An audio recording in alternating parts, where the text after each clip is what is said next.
So we're gonna start off by preparing our ingredients, chopping them up roughly so that they all can fit in the bottom of the pan. It's not super important the shape of them here. However, for example, with this beet, I'm gonna eat this beet. So I'm gonna think about this shape as I'm cutting it so that they're still edible. So today we're gonna work with beets. That's gonna give us a nice fuchsia magenta dye. Red cabbage, which you'll see can change colors depending on its pH. Turmeric, onion skins, and some hibiscus. So I'm just gonna give these guys a rough chop. With something that you're not necessarily gonna eat, I'm not gonna eat the boiled cabbage, you can use the gunky parts, right? Like something that's kind of wilted, that's totally fine for this. So I'm just gonna chop this guy up.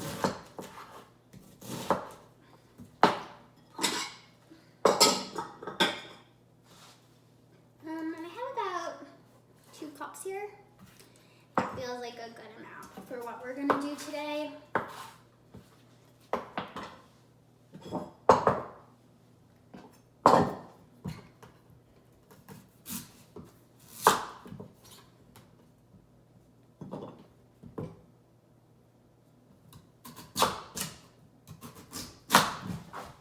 Try not to get that on my white shirt.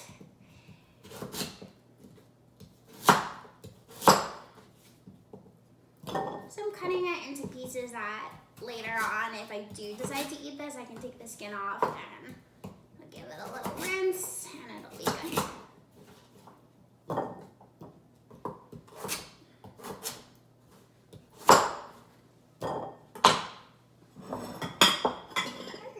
So the stuff that is like a more solid vegetable, you'll just chop it up. Turmeric, if you have whole turmeric, you can chop it up just like this. I have turmeric powder, so I'm basically just gonna dump that into the water.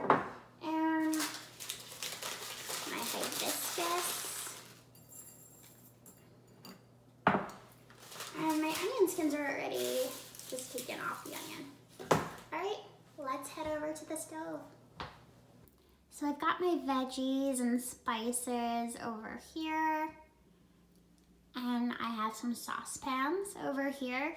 I'm gonna take the vegetables and put them in the saucepans. I cover them with just a little bit of water. Today I'm gonna make a concentrated paint because I'll be using it for paint. So I don't need a ton of a liquid. So I've covered my veggies in water and I'm gonna let them come to a boil and then turn them down to a simmer. Because each of these dishes only has about a cup of water in it. We don't want it to all boil off. We want it to get hot and concentrate that color. So we'll let it come up to a boil and then we'll turn it down to low. We're gonna let these go for about half an hour.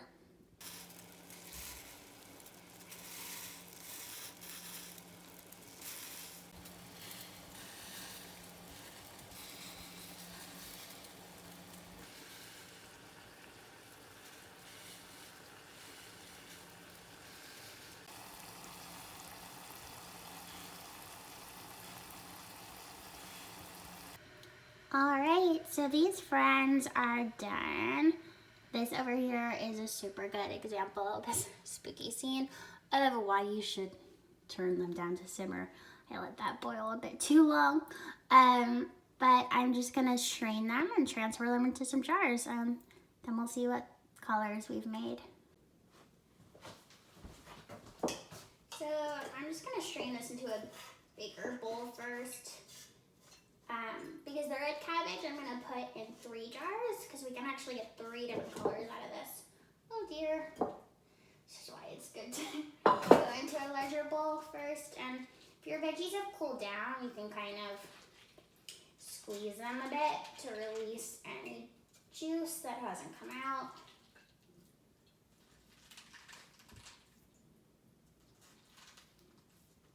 Cool.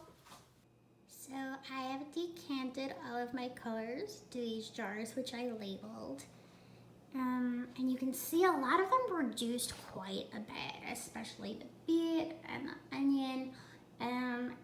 that's okay. I feel that it's better to err on the side of over-concentrated because you could always dilute them. So I've painted the colors in front of each die here so you can see what they look like. And you'll already notice that some colors start to change once they hit the paper. Like the hibiscus is super red to start, but then it dries kind of purple. But I have left these 2 red cabbages as they are because we're gonna change their color by messing with the pH. All right, so our first red cabbage, we're gonna keep as is, which is this lovely purple color. The second one, we're gonna add in some acid. So I'm putting in apple cider vinegar, but any kind of vinegar will work.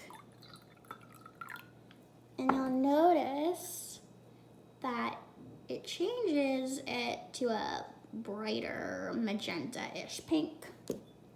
Cool, and then our last red cabbage, we're gonna add some baking soda.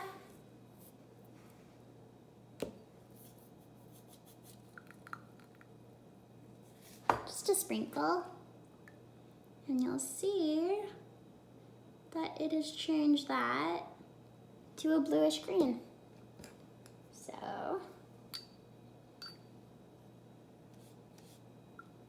and sometimes this dries more green than blue. Oh, it's so pretty.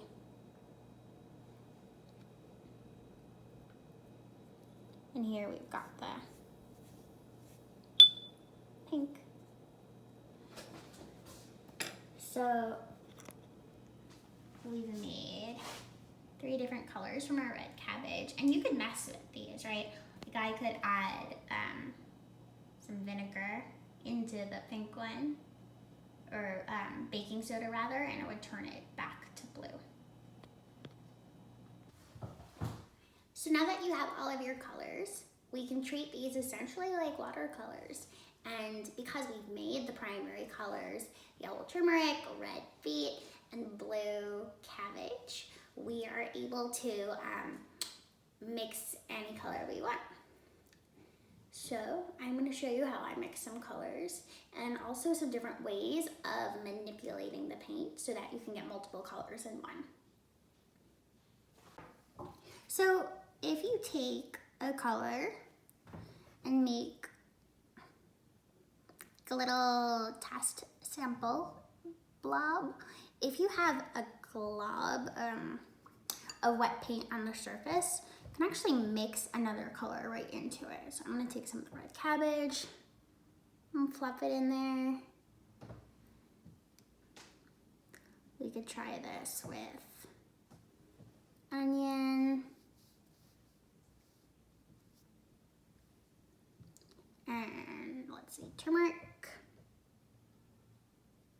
And we'll kind of hold its shape if it has that little bubble of liquid.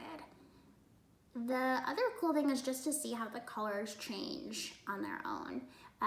So I'm gonna mix up a whole palette of colors here and we can see how many colors we'll make.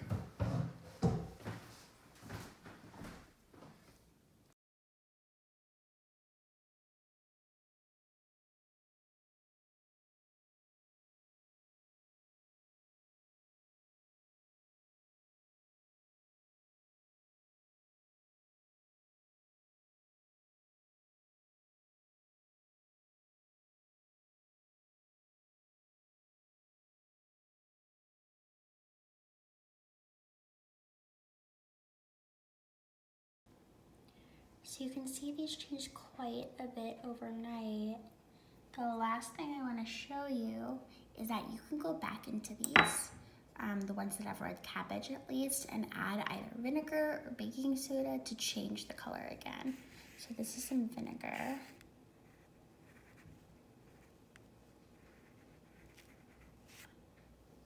So wild. So that's kind of a fun experiment too, to go back in once they're dry and paint them in a different way. All right, well, have fun with your vegetable colors.